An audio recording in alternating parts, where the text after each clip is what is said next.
we should be able to emulate what we did in 1998, and that is reach a bipartisan bill on this. We all profess to have similar goals. We all understand that that bill, which was created back when unemployment was probably 5% or less, and when many of the industries and technologies that we talk about today didn't even exist. So there's certainly a need for modernization and a need for us to improve and take the lessons that have been learned over time.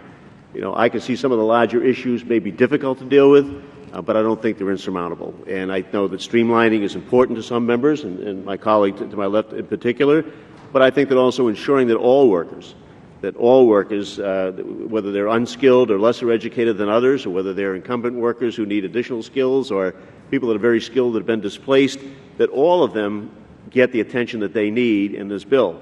So I think that's the concern about making sure that everybody has access to education and training, and that our boards both are informed because of local participation. I think everybody understands we want this to be a business-oriented and majority board, but that we also, I think, would hope that we can have some recognition that perhaps that goal of getting everybody served in the long run might not do as well unless we have representation of others on the board as well, whether those are community-based organizations or labor or others, and that we can put that focus on that and come to some resolve on that basis.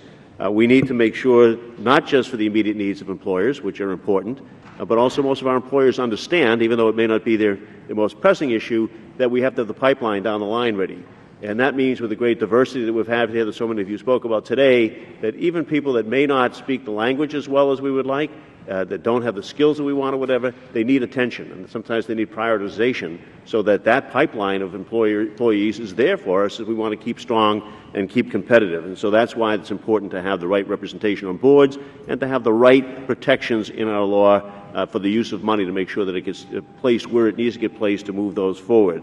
I think that innovation is important, and in our bill we tried to make sure there was adequate attention to that. We've done a lot of things in pilot programs and others over the time. Those best practices ought to be taken up to scale, and our bills ought to be able to give attention to that and the flexibility to move in innovative ways so that we can do that. I also think that community colleges were mentioned by a number of our colleagues on both sides of the aisle with adequate emphasis.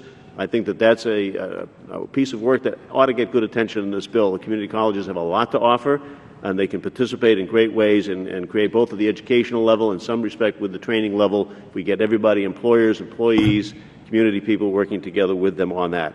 I see great potential here, and I hope others do as well. I think all of your comments today were leading us in that direction to show us that we can take either bill as a base and improve it with some aspects of the other.